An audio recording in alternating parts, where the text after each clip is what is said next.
Everyone, welcome to yet another week, and you're just on time for the Week in Focus right here on Look Up TV, and we come to you every Monday at 9 p.m.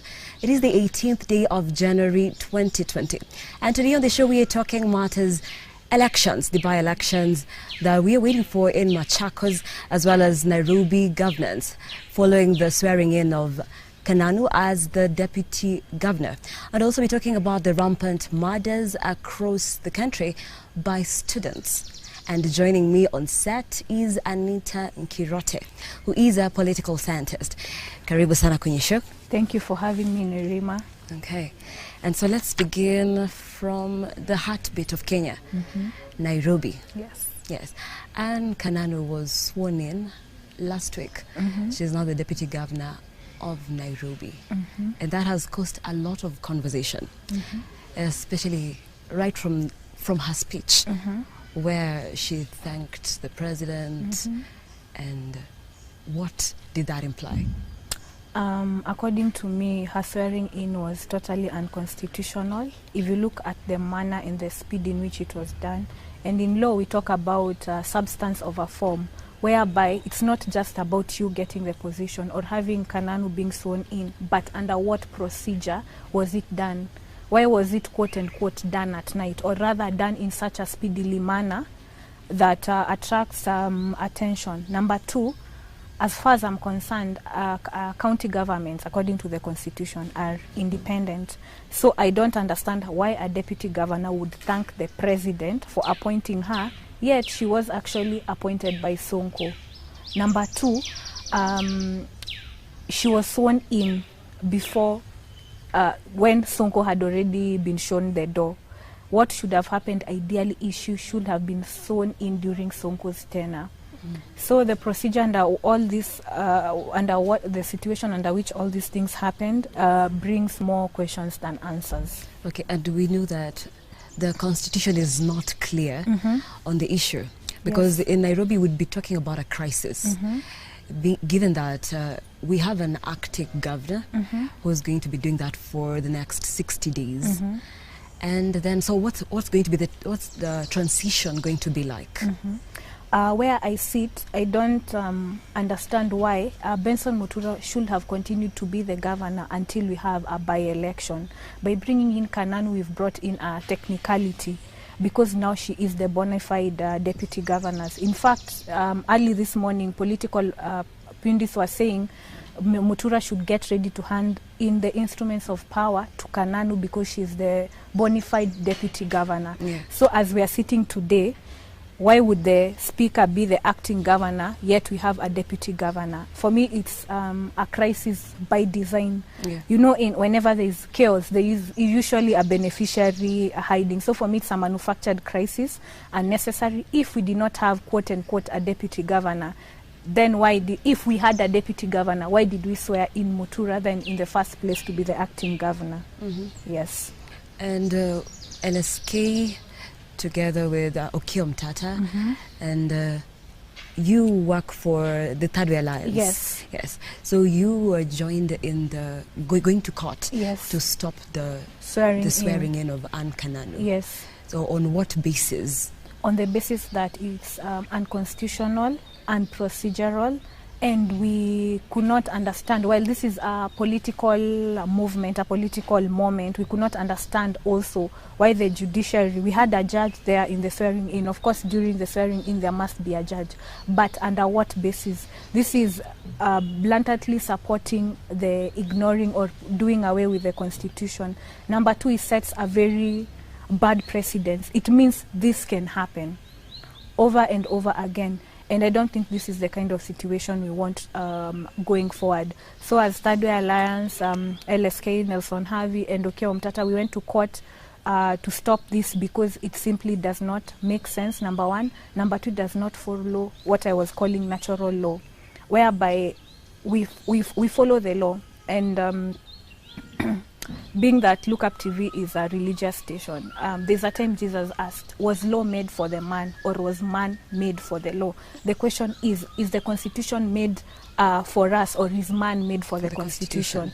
So according to me, we should also use natural law, natural justice, whereby naturally, you know, you cannot for example, harm a fellow human being. You know, naturally, whether you're a Christian, Muslim, same way I'm saying, we all know that the swearing in of Kananu does not make sense, because in the first place, if she was there as a bona fide deputy governor, why then did we swear in Benson Motura as the acting governor? But she had not been vetted yet. Yes. But she had been proposed by Governor Sonko while he was in power. Yes. So there was still, it's still, what would you call it? It's a grey area, so to speak. And now that, given that it's a crisis, then whose discretion will it be? I believe it's the discretion of the judiciary to think through the matter and make a very informed decision. Because while we look at other counties, we have to look at precedents. The positions under which a deputy governor has succeeded a governor. We've had the case of Laboso in Bomet County, whereby she was succeeded by the deputy because of death. And we've also had, when Waitito was impeached, Nyoro now stepped up and became a governor. But now remember, these two, the two counties I've talked about, Kiambu and Bomet, they had a precedent whereby the deputy and the governor had vied on one ticket together. Yes. So it was just a matter of replacement. But now you're bringing in Kananu, somebody who was never in the ballot in the first place. If it was Polycarp Igathe, we would say it would be another story. But we are talking about someone who didn't even in the first place vie. Which means, while she was actually thanking the president, it is more of an appointment more than an elective position, which we all know that it's wrong. And looking at the candidates who had been fronted to run for office, we had the UDA fronting Margaret Wanjiru, Bishop Margaret Wanjiru, to be the front runner in the race. Yes. And Jubilee and ODM was said to be fronting a joint candidate. Yes. And they were not in a hurry, given that the campaigns, UDA was campaigning through and through, but there was some reluctance from Jubilee ODM, the candidate we were waiting for. So could these have been an eventuality, a possibility that they saw then would have Anne Kananu being sworn in, then wouldn't have to go to the ballots? Hence the reason why they thought then, why bother going out to the streets when we are just going to swear in Anne Kananu and tumemaliza your story? Yeah, it actually looks like a very good scripted movie. Excuse me. Because if you look at the unholy alliance or marriage that is presenting ourselves between Jubilee and ODM, it begs more questions than answers. If we would borrow from one of the recent elections, for example, the Msambweni election, whereby dust was shown like it was crazy, and quote-unquote the deputy's president candidate took the show. And it's no lie that Margaret Wanjiru has a track record in this country of having been a member of parliament. Her son was also a member of parliament for Mathare Maina. And she has a substantive following, being a woman of the cloth with her. Jesus is Alive Ministries, I believe. So she has some sort of clout that we cannot deny her. So for me, I also believe the delaying in presenting this quote-unquote joint candidate may have looked tricky for both parties. I remember for Jubilee, Agnes Kagore and Dennis Wawero had tried to want to be governors, but also remember then Dennis Wawero is also part of the BBI secretariat together with Junet Mohammed. So it also creates, do you want to do BBI? Do you want to focus on BBI, or do you want to be the governor? So for me, I feel it's a manufactured crisis, and a crisis that benefits the state, the deep state. Okay, and when we say the Jubilee and ODM, they wanted to front a joint candidate, but the Building Bridges initiative is essentially about uniting the whole country. So is it such a bad idea if two parties, the party that is in power and the opposition, working together? Is that a bad thing? For me, I think it's a bad thing, because then who becomes the watchdog? Who becomes, for example, where do you do? If you remember, a good example is when James Orengo said he made some remarks, and the deputy president responded yesterday by asking him, "You are an invited person. We invited you to come to our meal, and now you want to start to say you should not have cooked ugali, you should have cooked chapati, yet you are in an invited space. We are the ruling party, we invited the opposition." I think creating such a position weakens the opposition to a very great extent, because if you remember, Raila used to tell us what's happening in this country, used to tell us the scandals happening in this country, but currently him and the government are one thing. It's becoming very difficult to see the thin line. It just looks like one side of the same coin. Yes. And which means we are having a very weak opposition. A weak opposition for any country is disastrous. But given the years that we've had, say, ODM leader Raila Odinga in opposition, but we still had a lot of violence during election period, even through campaigns. Yeah. So hence why they came up with the Building Bridges initiative. Yes. So of course the work of the opposition is to be a watchdog for the government. But this is also a nation that suffers greatly during the time of elections. So again, unifying the country just to try and level down the animosity. That seems to be their agenda. For me, I believe unifying the country in what basis? It's mostly political basis, and also one of the reasons BBI has been criticized. People have asked the question, it looks like the political elite stands to benefit more than the ordinary mwananchi in a country that is turmoiled by very difficult economic times, whereby our agriculture sector is a mess. We're importing maize, we're importing sugar. I think for me the priority should always have been economic development, but now we've seemed to put all our eggs in the political basket, ignoring the economic basket. What happens is our focus on politics is now becoming detrimental. Why? Because we continue to be taxed. And why are we being taxed so much? Because the only source of income, the government is not investing in any particular source of economy. So they have to tax the private sector and the public sector, which means that now we have a lacuna whereby the country is not growing in any way because people are being overtaxed. So the focus on politics, what is the implication? Yes, we have a quote-unquote unified government. That is talk. But when you come to the economic implication, if you look at quote-unquote the budget of the BBI since the handshake 2018 and the continuous, right now the office, Raila's party is receiving 50 million every month. Under what basis? Every month. And you wonder to do what? When we come to the BBI, the cost of the referendum is said to be 2 billion. Remember also the BBI was given the first 10 billion. So in a country whereby we are looking at, in the era of COVID, we are looking at the scandals happening at KEMSA. I mean, for me, I think our priorities are very mixed up. And as you talk about the 2 billion for the Building Bridges initiative, the referendum, the president spoke this morning. Yes, and he said that a lot of people are actually looting a lot of money. So we should not, quote unquote, talk so much about how expensive the BBI is, which is going to benefit us. And we are looking away from people who are actually now stealing that much money.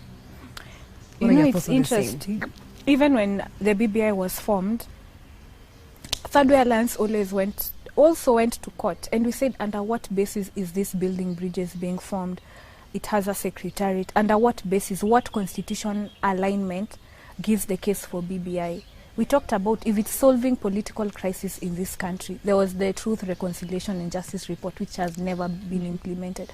2007, we had Kofi Annan coming up with a 4-point agenda in which we will steer this country forward. I simply cannot understand what the BBI would do differently, because TRJC was not implemented.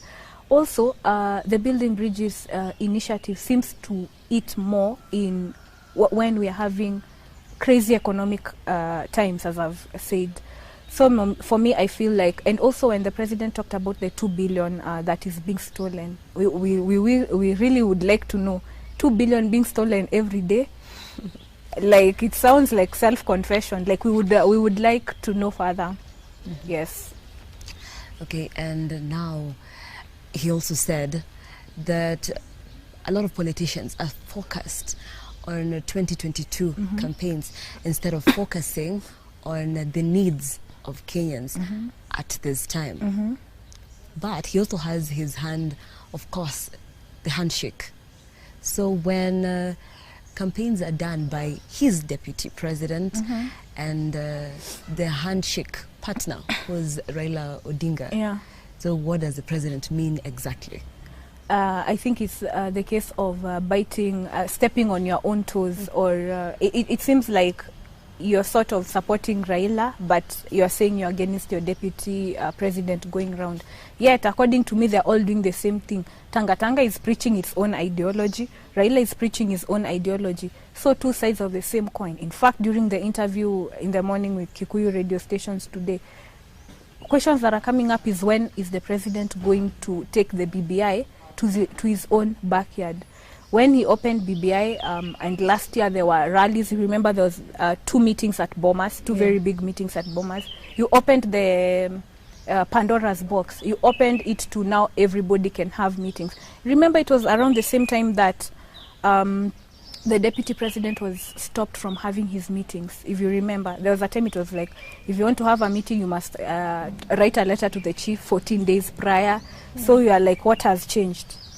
Because if I remember clearly, retired Prime Minister Raila Odinga was in Bama recently with Maina Kamanda. Yesterday, I think they were in Kayole. Ruto himself was in Bomet with Isaac Ruto, and later went to see Lonyangapo. So for me, it's everybody's in full campaign mode.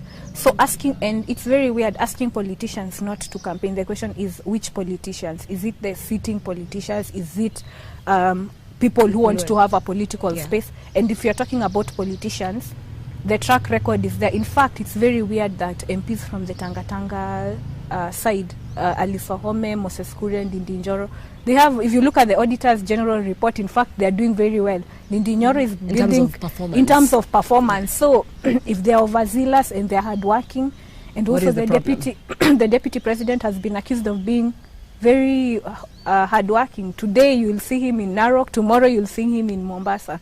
If he has the energy, why not? But the president is terming that as early campaigns which are detrimental to the progress. And at the same time, Ruto, when he was in Bomet during the weekend, he said that Raila has stalled the progress of the Jubilee Big Four agenda with the Building Bridges initiative. But if he says that, then the government should have made already commendable progress for him to actually insinuate the same. For me, I think the agendas of this country have completely shifted. If you remember, during Kibaki's era, we had Vision 2030, and we knew for sure 2030 we are going to Canaan. Now we are saying it's 3020. Now it's 3020. And then now we are talking about the Big Four. A careful analysis, even a layman's analysis of the Big Four as we speak today. Number one, education. Look at when kids went back to school. Kids were learning under trees. It was raining, and the Minister for Education, Magoha, talked about, it's good for social distancing. That's education. The other the other agenda is health. Look at health. Anyang' Nyong'o recently sacked 400 nurses. Look at that procedure. We recently saw Mombasa, doctors being evicted from their own staff quarters because they have arrears. We've seen doctors losing lives during COVID, and they're saying all we want is equipment, is masks. So I'm like, yeah, why should we should have, and you know, the Big Four agenda is actually still tied to the Vision 2030 under the social pillar, mostly under the social, and because we have the social pillar, the political pillar, and the economic pillar. So for me, I feel like, yeah, BBI has become a very big distraction from our core mandate. And away from the BBI, let's talk about Machakos by-elections. Yeah. So following the death of Kabaka. Yes. Yes, about a month ago, in last year, December. So different parties have fronted candidates. Of course, Wiper have Kavindu, who is actually Mudama's ex-wife. Yes. Yes. And Mudama has left Wiper. Yes. So what do you think about maybe Wiper's agenda in regards to the same? Mudama. I think Wiper is right on track. Because it's very weird that Mudama now wants to speak, and before his ex-wife came, in fact she's still using Mrs. Mudama, so before Mrs. Mudama came to the picture, Mudama was asked, the mister now, he was asked, are you going to vie? And reports by dailies, even his social media, I mean there is proof, he said he wants a bigger thing come 2022, and he's not interested in being Senate. People sent advisors to talk to him and said, hey, you can just vie, become senator, and then afterwards, because rumors has it he wants to vie for governorship position. He declined. So I'm wondering, when the ex-wife now wants to vie, it's now when it's becoming a big deal.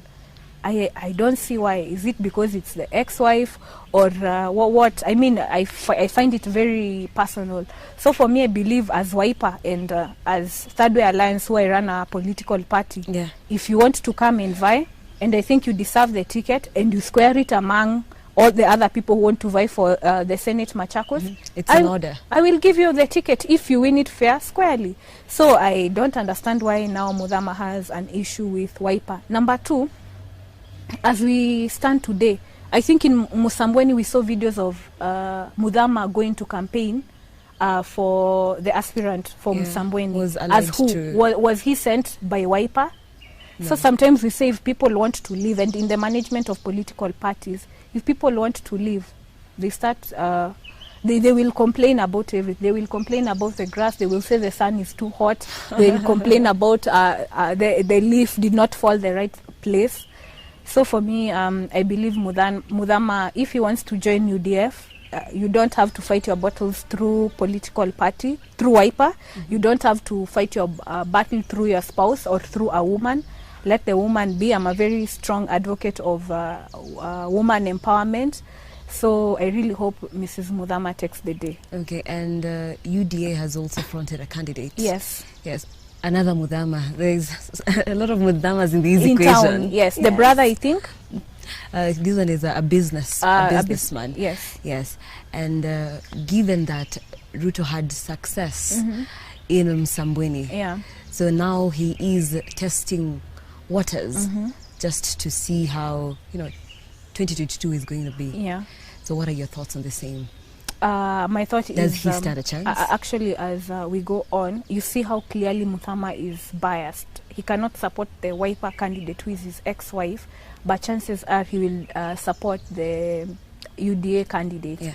So you can really see where his heart lies. And when you want to know, sometimes people may talk and say different things, but their actions will always speak louder than words. For me, my advice to the Deputy President is that he's not out of the woods yet. And just because who he supported in Msambweni won doesn't mean that he will also get it in Machakos. Yes. I don't disagree that Mudama is a strong candidate. He's very well oiled. But we are also seeing a generation, and even if you look at Uganda and other African states on how things are going, young people are taking the center stage in politics. Okay. So I believe, and when you look at the list of people who are vying in Machakos, they're about 16. And we will be talking about that shortly. Yes. We are taking a short break here on the Weekend Focus. We're talking matters, elections, by-elections, and of course even the Uganda elections and the rampant murders in the country. We're talking more about that after the break. Don't go too far. wakati wake sawa. Usiwe na hofu. Yesi kipofu anakutakia mema si maovu. Yesi kipofu anakutakia mema si maovu. Anaonana yanayo kutoka machozi.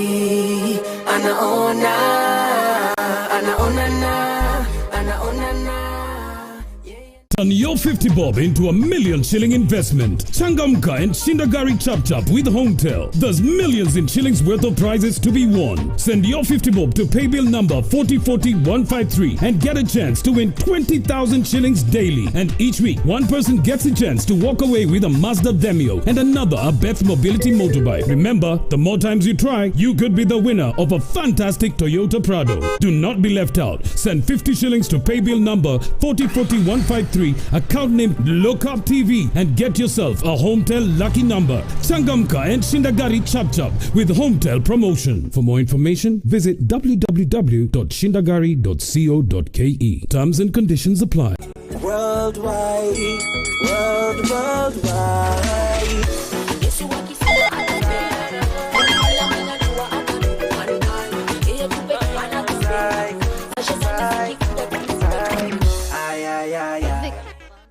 Je, ungependa kujua jinsi ninavyojizuia kuambukizwa au kuambukizana virusi vya korona? Ni rahisi. Mwanzo, ninaziendesha shughuli zangu zote za kikazi na hata za kibiashara kutoka papa hapa nyumbani kwangu. Baadaye, ninaitunza mwili wangu vyema kwa kuiweka katika hali iliyo sawa kupitia mazoezi ya mara kwa mara na pia lishe bora. Mwishowe, ninaungana na jamii yangu pamoja na marafiki zangu kupitia njia ya simu au mtandao ili kuzuia dhiki na upweke wakati huu mgumu. Kumbuka, haijalishi kama uko na virusi vya korona au la, salia nyumbani. Uokoe maisha.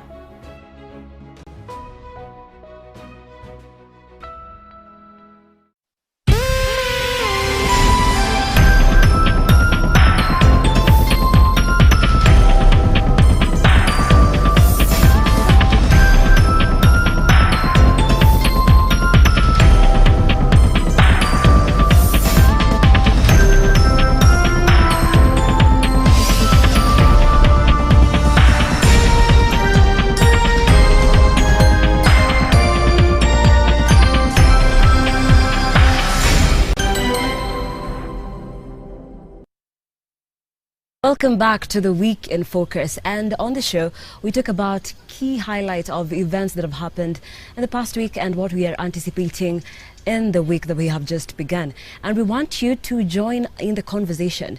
The SMS number is 20374. 20374. And with me on set, I have Anita Kirote, and we were talking about elections. But first, I want us to talk a little bit about the COVID-19 situation in the country. At first, you know, we were used to Mutahi. Actually, some people called him William Tua Corona. Like they used to wait. So every day you wait at like 3 p.m. Yeah. There's an update. But have we forgotten about COVID? Or are we winning the fight against COVID? Because it has taken a backseat.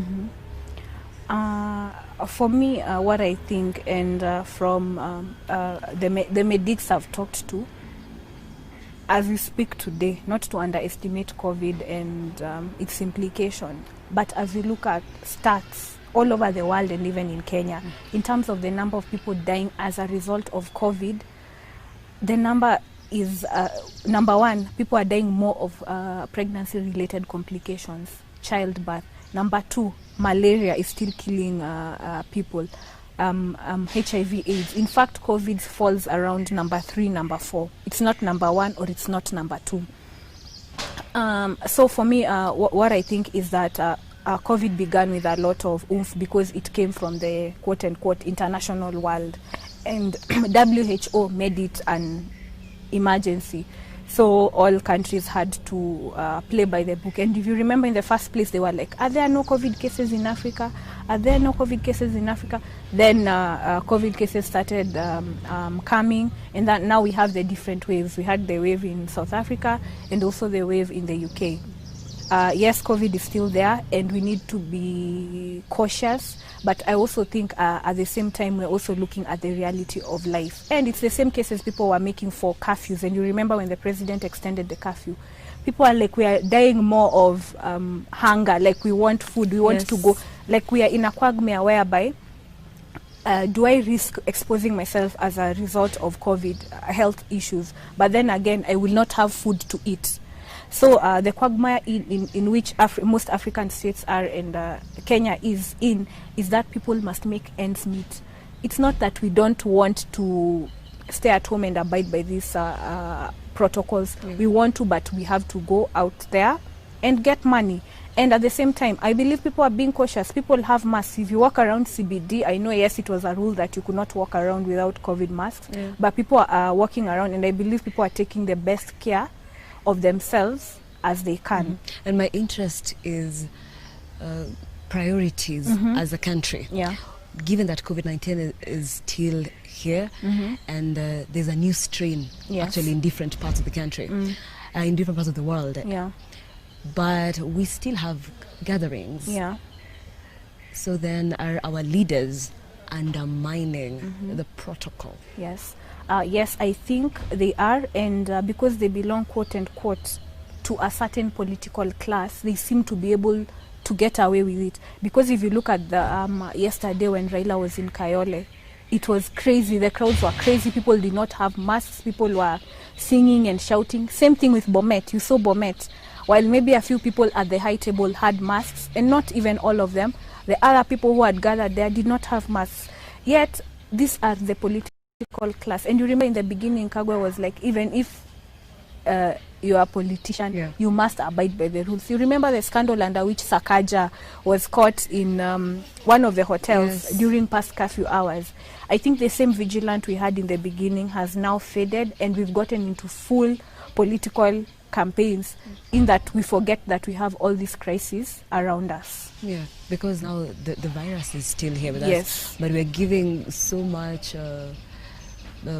we are talking too much politics and campaigns, and at the same time we are not even looking at the statistics. And we have the COVID-19 millionaires. So there are some scandals that have come within this pandemic period that are yet to be addressed. And also, we've not talked about the KEMSA scandal, whereby there was fake distribution. Then remember, there were also vaccines that had expired. If you remember, we already procured vaccines that expired. Also, we are forgetting even there's a health crisis in county governments. We've seen, I talked about Mombasa, whereby doctors have not been paid for 3 months, they are being evicted. And nurses are still on strike. And health is supposed to be devolved. We're talking about whereby Wycliffe Oparanya did a presser and said, we are wondering where 35% for BBI will come to the county government, yet 15% is not being disbursed on time. And when you look at track record, you look at what Ukur Yatani is doing at the ministry and the National Treasury, there is no money. What is going to the county governments are debt. So how are we even moving from 15% to 35%? And when you talk about treasury, so we saw CS Ukur Yatani. He mentioned that money had already been allocated to counties. But yet the county governments are claiming not to have money even to pay staff. So who is telling the lie? I don't think counties are lying, because there is no way all the, let me say 46, Nairobi is a special case, where for all the 46 counties are speaking the same language. I mean, it would have to be a union of, I believe there's some truth in that, because this is not the first time that this has happened. But what is a pain to Kenyans is where there seems to be some money available for BBI, but when it comes to critical issues like health, we seem to be mum about it. So again, priorities as a country. We need to sit down and rethink as a country and on our way forward. Yes. And in the last 1 week, let's give it 2 weeks, the last 2 weeks, there have been a lot of rampant murders by students. Yeah. People between the ages of 16 to 22. True. Yeah. So, and they are students. We know the Kiambu murders. Yeah. That is actually a very big conversation in the country Right, yeah. at the moment. And there are other subsequent murders and just even acts of violence that have risen through this, the last 2 weeks. Yeah. So are we going to blame the pandemic for the students turning out like this? What is the problem? One, I think COVID has taught us a lot of lessons. Number one, it has shown us that it seems like parents are, for lack of a better word, they've been unable to raise their children hands-on, and it's like the work was left to teachers. Because before the pandemic, these issues were not on a wide scale as it is now. But during COVID, when kids were at home, you wonder what type of supervisory things were going on. And even before the killings, remember there was an issue of girls who had disappeared, and it was such a big deal. And one of the girls showed up during a TV interview, and she was like, but this is not the first time I've done this. I've gone and disappeared and come back. If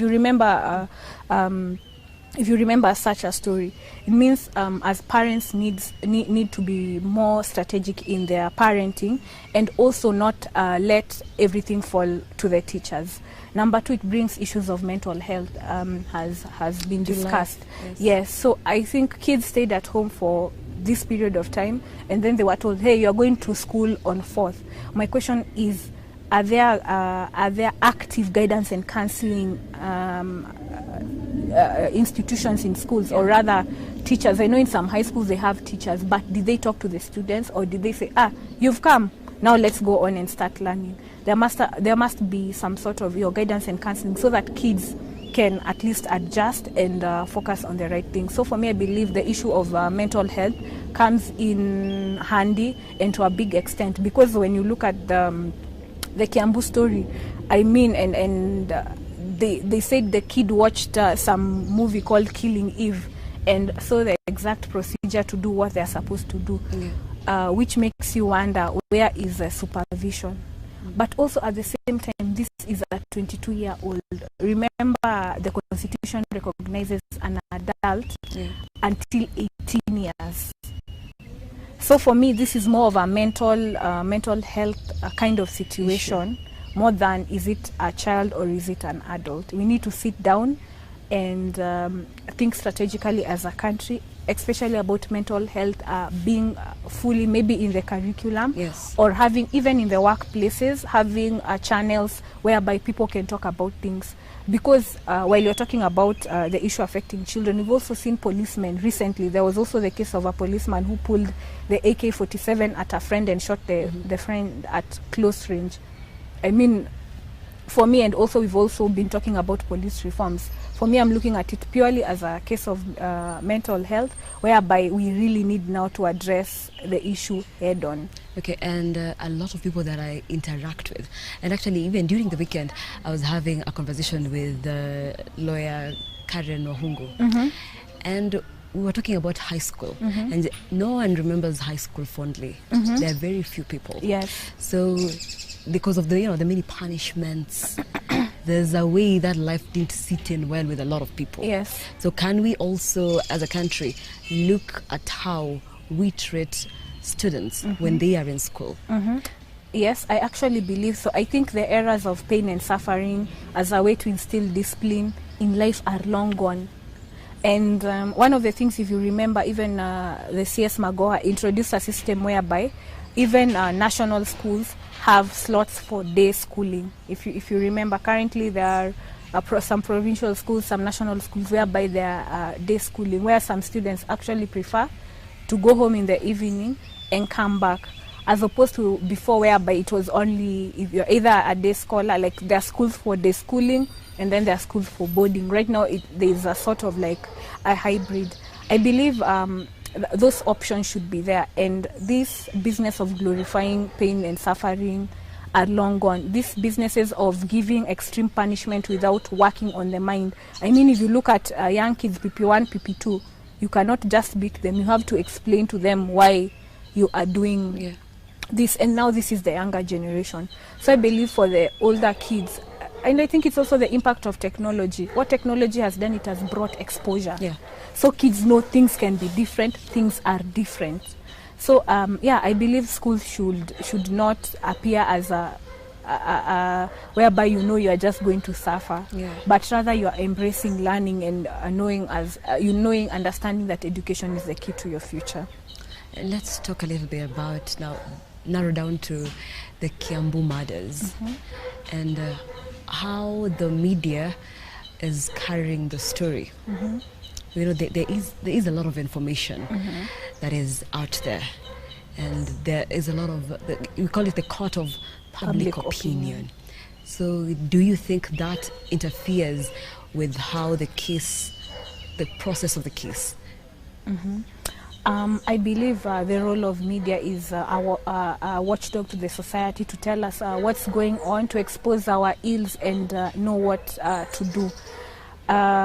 You've brought a very pertinent issue. Why how media goes into step details on how things going on, and yet we know when cases are in court, there is a limitation to which they should be discussed or talked about, especially when the matter is under investigation. So for me, I'll bring a little critique. I understand we needed to be informed on what's going on, but I think we are going over the top, over the overboard margin. Let the courts do their work, let the police do their work and investigate, and when the outcome will come out, we shall all be in the know. And then there's it's a delicate balance between people who want to be informed and then the public. Most times they want a suspect, they want someone charged for crime, and then now the case is ongoing, so there's the interference with too much information that could take away from the case. Yes.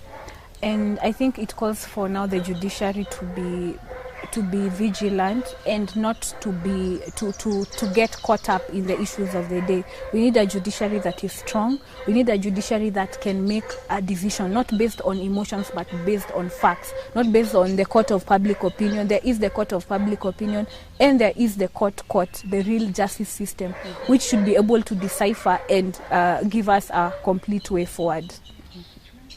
Okay, and now that you've mentioned the judiciary, then we are looking for the Chief Justice. Yes. Right now, Mwilu is the acting Chief Justice. She's the deputy, but she's acting as we are waiting for the appointment of a Chief Justice.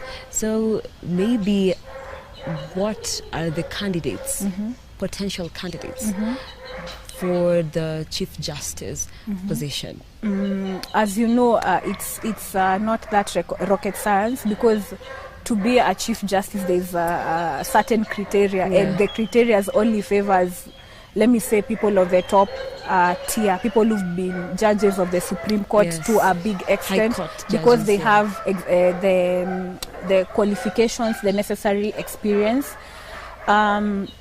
I think for me, the big deal, as people keep on filling their nominations, is some quarters are looking forward to having a woman Chief Justice, if it will be possible.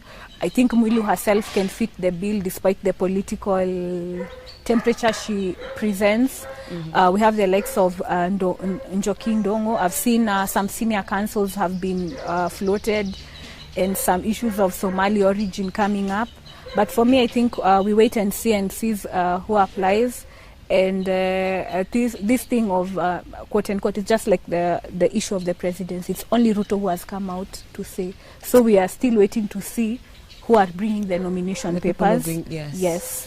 And then also Deputy Chief Justice that can she also be a front runner in the same? Yes, Can she also run for Chief Justice Yes, office? yes, she can. She has the necessary requisite.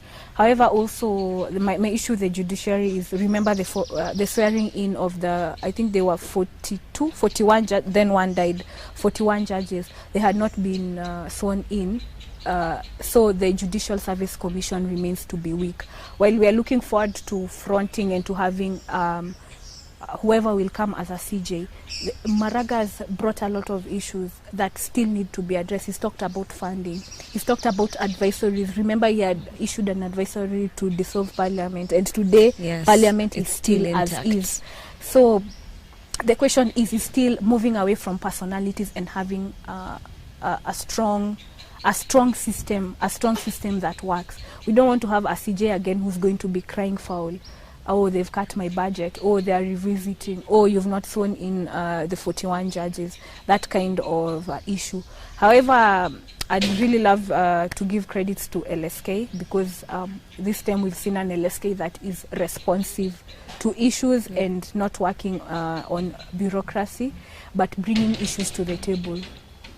And as Third Way Alliance, you had Miguna, or you still have? Yes. Because you're in courts to stop the swearing in. Yes. So you are fronting Miguna to be governor of Nairobi. Yes. So how did you settle for Miguna? We are a very democratic party. If you or anybody else wanted and would have applied during the time that we had specified for the deadline, we did a vetting, and the National Election Board sat down and among the candidates decided, as per our party constitution, whoever that is most qualified to be the governor. And so actually Miguna, yes, he applied. Yes, he applied, and we as just for didn't membership, settle for him we because did not just settle. If you would have come, we would have done party elections, and it would have been Nerima against Miguna. But Miguna applied, and he was the only person who had applied. And as our president and as the National Election Board, we gave him the ticket. Okay. And now the deputy party, our deputy party leader will now also is the deputy now to Miguna in the race for Nairobi. Okay, and as we approach 2022, you know, the president has told us not to talk so much about the 2022 elections and focus more on issues that are building the nation. But 2022 is just next around year. the corner. Yes. So as Third Way Alliance, or who are we looking to front run as the president? To comment on the issue, the president talking about people not to indulge much in politics, we'd like to remind him, as usual, Chapter 4 of the Constitution, the Bill of Rights, gives citizens certain rights. We have political, social and economic rights. So we have the right of speech, and people can talk. There's nothing that is barring you from speaking. So yes, we do have the right to speak about elections. As for Third Way Alliance, as I told you before, we've not yet settled on a presidential candidate. We are reading in the mood, and currently we are very, very focused on safeguarding the constitution of this country, because the constitution is going to the dogs. So that's why oftenly than so we are usually in court usually challenging certain processes. I believe that the constitution must be, one, safeguarded, number one. Number two, we are also providing opinions on leadership and how the country is going. So for us, our focus right now is to ensure the ordinary Kenya can at least afford a meal a day. Okay. And of course, keeping the government on toes, because as we stand currently, it seems like we have no opposition. So it's up to us. We've taken the bulls by the horns, and we are not afraid to say when things are going wrong. Okay. And Ekuru Aukot, yes, he actually vied for presidency, and now he is not part of the Third Way Alliance. Yes. So maybe now that you are part of Third Way Alliance, what was the conflict? Our conflict was more on misappropriation of funds. There is, according to the Political Parties Act, parties are supposed to come clean on the money and the source of funding that they get. So mostly it was misappropriation of funds and also lack of disclosure. Where is this money coming from? While he said that it comes from his private farm, we were not able to see the audit trail and see exactly. And the ORPP, Register of Political Parties, expects an audit every year of audited financial statements from all the political parties in this country. Number two, there were certain accusations that I will not go into details that affected him as a person, but also affected our image as Third Way Alliance. Okay, and as we conclude, we have to talk about the Uganda elections. You know that Yoweri Museveni, he's done 35 years, Yes. and he is still the president, so he's going on for the next 5 years. Yes. Yes, and we saw the opposition frontrunner, Bobi Wine, claiming that the elections were mad with, of course, violence and a lot of irregularities. And now, how does the Uganda elections affect Kenya? I would say not even Kenya, but also East Africa in general. During the 1980s, there seemed to be a system whereby dictators, it was the talk of town. Now the East Africa community is now getting very funny leaders. Leaders who, while we understand the genesis, and when you look at the history of Uganda or even Rwanda and why they have people who stayed in power for over 10 years, Museveni was actually a hero who rescued Uganda from a timeless past. We are looking at guys like Idi Amin. We just had crazy people. And now, sometimes when you live long enough to see the hero become the villain. Because if you look at his interview from even 1986, whereby he's saying Africa is mad by people who want to stay in power for too long. These are the same things that Mugabe was talking about in Zimbabwe. Yet we saw the story of Mugabe, how he was ousted out of his power by his own party, ZANU-PF, and also his own general, Mnangagwa. Same thing now with Uganda, the situation in Uganda. To be really honest, and when you look at the modern day Ugandan, Museveni would still have won, not by the big margin, but he would still have won. He didn't have to do all these things he did to Bobi Wine. It's like his popularity mad him. Also, he's brought a situation whereby, if you remember, even Kizza Besigye, even in an interview as late as yesterday, he did not want again to be, for the fourth time, to be, he had vied for 4 times and he was like, I'm done with this kind of scenario, whereby elections are predetermined, quote unquote. You already know who's gonna win, whereby there's a threat to your life, whereby the army comes, and the situation with Bobi Wine, whereby your family is in danger. You feel like you even need to seek, quote unquote, asylum to protect your family. I mean, it's crazy. You really don't have to go to this extent. So I believe Museveni, he is currently in the East African community now. He's one of the longest serving heads of state. So it brings a very bad image to the East Africa community. We also have Kagame, who also has no tenure. At least even for Uganda, the tenure is 5 years. Then we shall see what will happen after in that. 5 years. For Uganda, for Rwanda, there's no tenure. Magufuli is being accused of being a dictator with Chama cha Mapinduzi. So for me, when I look at East Africa, I believe we are in a very delicate place, and we need to change tact, otherwise things will be bad. But the beauty of African politics currently, there are young people like Bobi Wine, which I'd love to congratulate for even just stepping up. South Africa has Julius Malema with EFF. Even Zimbabwe has Nelson Chamisa, who went against Mnangagwa. So there's a crop of, let me say, late 30s, 38, 39 young leaders who are coming out strongly and saying, despite the situation, we are here and we shall vie. Okay, and very shortly, before we finish, there was a statement by State House congratulating Yoweri Museveni and saying that the people had accepted him and it was taken down later. So does this show that our president is not in support then of how the elections in Uganda were For me, I believe when you look, that's a completely different matter. It's more of sovereignty of states, and the limitation as the president, as an individual, he may have other ways or favoritism, etc. But as the head of state, and that's why even in Uganda, people are asking, AU, where are you? Where is the toothless bulldog AU that should come and defend the people of Uganda? But when it comes to sovereignty, states are left to their own devices to look for, let people vote and let them decide a candidate. Only in cases of extreme conflict with the international community come in. We're talking about things of assassination. Yes. We're talking about extreme loss of lives whereby it looks like a genocide.